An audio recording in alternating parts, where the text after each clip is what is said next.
betapa besarnya takwa ini. Pernah Sayyidina Umar Ibn Khattab radhiyallahu an, Sayyidina Umar di zaman selepas Nabi wafat, ketika dia jadi khalifah, selepas Abu Bakar juga wafat, dia menjadi khalifah, Amirul Mukminin. Dia orang hebat, orang yang hebat dalam Islam, dalam sejarah Islam, hebat dengan Allah, hebat dengan sesama manusia, menjadi khalifah, salah seorang khalifah Ar-Rashidun. Walaupun begitu, dia tawaduk, merendah diri. Dia rasa tak cukup dengan ilmu yang dia ada. Dia tidak sombong dan dia rendah diri, tawaduk. Apabila dia bertemu dengan sahabat lain yang lebih alim pada dia dari segi ilmu, walaupun dia lebih hebat daripada sahabat lain, iaitulah sahabat yang bernama Ubay bin Ka'ab. Ubay bin Ka'ab ini sahabat, tapi dia bukan khalifah Ar-Rashidin. Ar-Rashid, dia bukan khalifah Ar-Rashid. Dia bukan setara dengan Sayyidina Umar, walaupun dia ada juga kelebihan yang besar. Antara kelebihan Ubay bin Ka'ab, pernah Nabi SAW beritahu kepadanya, wahai Ubay, Allah Ta'ala suruh aku baca kepadamu surah Al-Bayyinah, lam yakunil ladzina kafaru min ahlil kitab. Wahai Ubay, Allah suruh aku baca surah Bayyinah depanmu, biarmu dengar.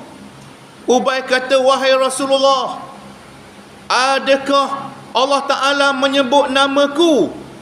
Nabi SAW bersabda, ya, Allah sebut namamu. Lalu menangislah Ubay bin Ka'ab, bergembira, suka hatinya Allah menyebut namanya, tapi dia tak sombong. Dia suka tidak sombong.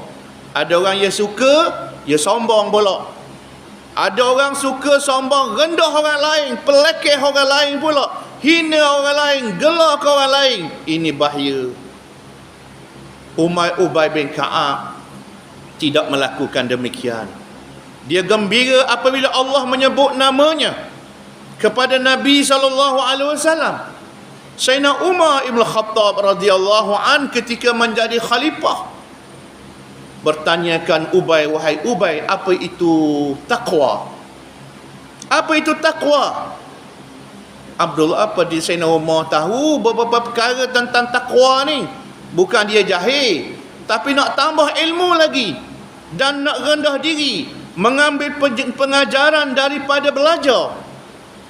Ubay bin Ka'ab kata, wahai Amirul Mukminin, pernah ataupun tidak Amirul Mukminin berjalan di atas jalan yang ada duri, yang ada batu-batu, aqamakal? Sayyidina Umar kata ya.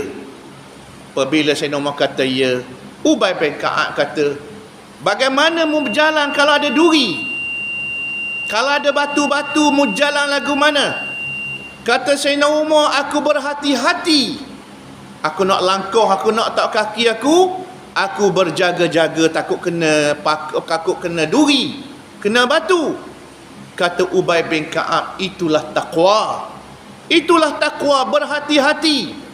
Takwa ini mengajar kita berhati-hati dalam kehidupan, dalam masjid, dalam rumah, tempat kerja, dengan jawatan, dengan duit, dengan ekonomi, dengan politik.